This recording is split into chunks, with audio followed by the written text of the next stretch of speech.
Hi everybody, and welcome back to FANG Friday. This is Ross Healy, the Chairman of Strategic Analysis Corporation and the Senior Portfolio Manager at McNichol & Associates Asset Management.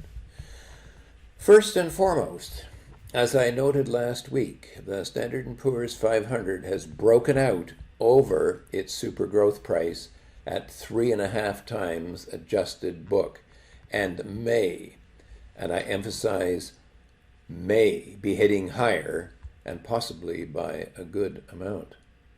Yesterday and today, we got the expected breakout pullback to the SG price. So far, so good. With another probable $2 trillion of stimulus now in evidence, with the Democrats now in charge of both houses of government, I would think that much more is likely to come, given the poor recovery in evidence thus far. And so, the end of the post-March 2020 rally / bull market does not yet appear to be in sight. However, the FANGs are not leading the charge higher, and indeed are continuing to drag their tails.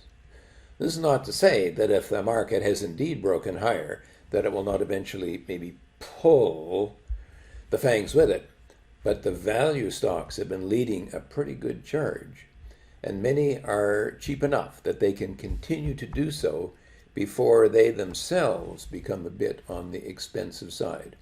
Not as expensive as the FANGs, of course, as the FANGs are, on average, roughly 100% higher than their fair market value as we measure it. Most value stocks tend to be strongly inhibited by that measure. Okay, before we look at the FANG stocks, thanks to everyone who likes this video and all our subscribers. I appreciate your help with the YouTube algorithm, as this allows us to bring you more and better content, so thank you for that. Second, our SVA introductory webinar from last week is on the SVA methodology is available to you all. If you want to watch a recording of it, you can click the link in the description. For now, let's cut to the chase and take a look about what has transpired since last week and how things are shaping up.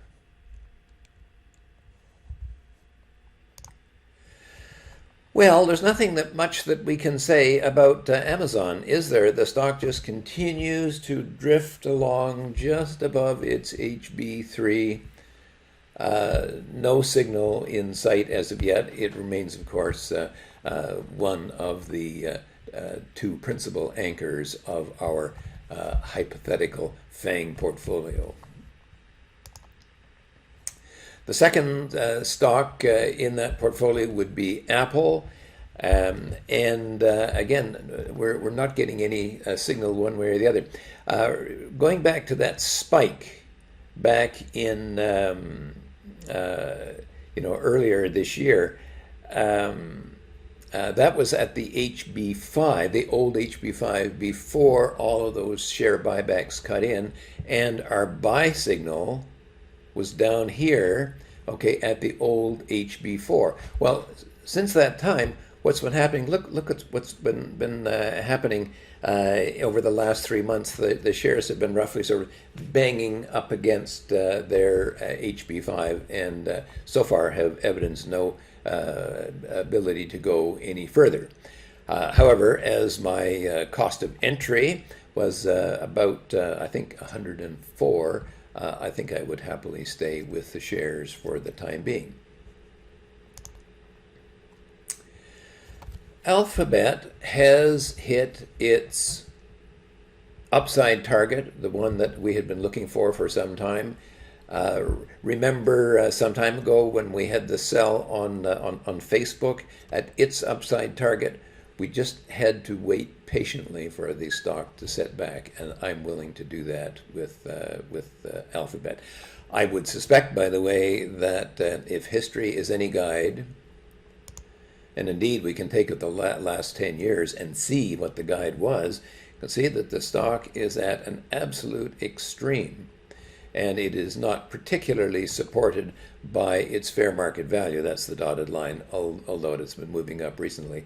I would be expecting that we would probably get a pullback to at least the low super growth price.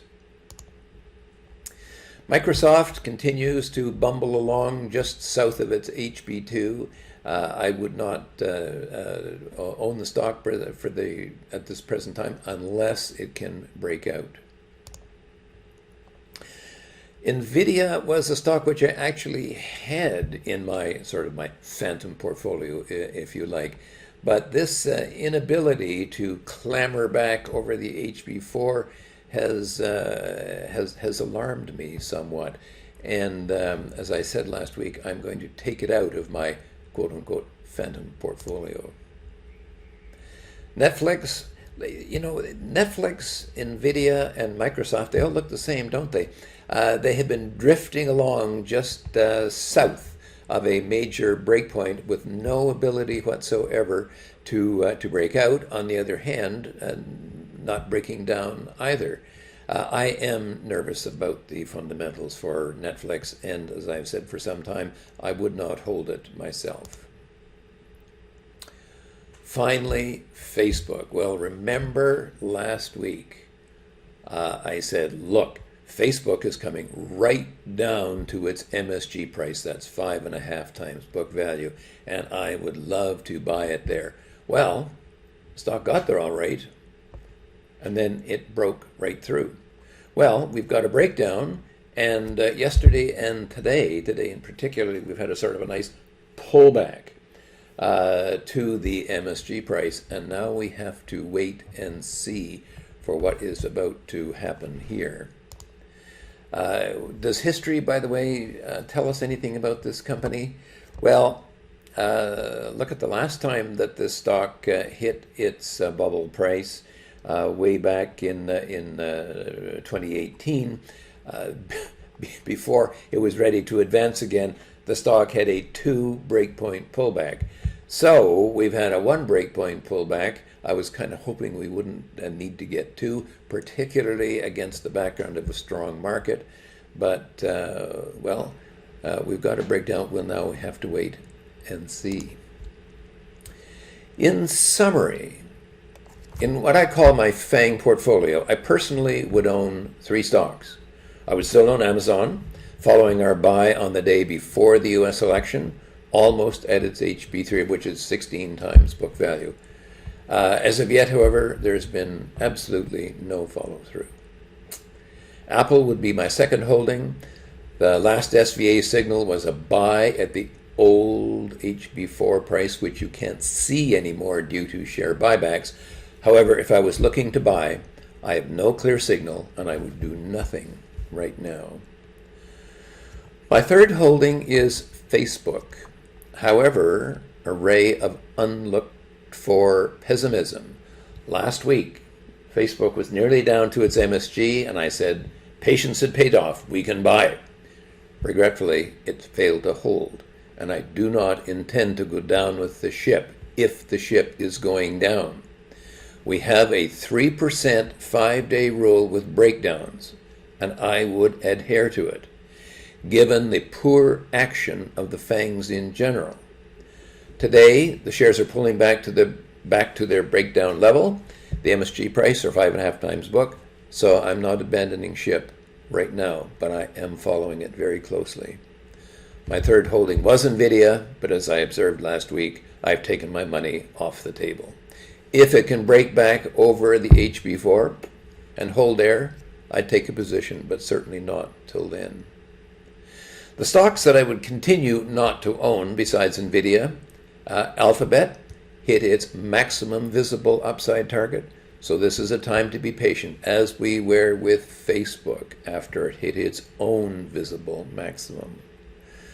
Microsoft, if I was thinking of buying, I would need a clean breakout over that HB2 that's 10 times its book value, 12 times its book value, excuse me. And then I would look for a check back there, the technician's traditional breakout pullback, and it has to hold. In its absence, I can wait, and I think so should you. As for Netflix, industry competition is really heating up with AT&T giving away a free phone if you sign up for their streaming service. If I were looking to enter the stock, I would definitely wait for a decline down to the HB3, that's 16 times book, and hope for a rebound or a breakout over the HB4. I'll say it again, this is a time for patience. Now, there are two principal takeaways this week. First, watch that the Standard & Poor's 500 holds at the 3750 mark. I hope that it will hold as it has so far, and we can look forward to some strong markets in the next little while. Second, watch the FANGs. They need to get back in sync with the overall market, which they are not right now. For now, this has been Ross Healy, Chairman of Strategic Analysis Corporation and a Senior Portfolio Manager at McNichol & Associates Asset Management, reminding you that nothing, including investing, is difficult if you have the right tools, as I trust we have been very clearly showing you. I'll see you next week.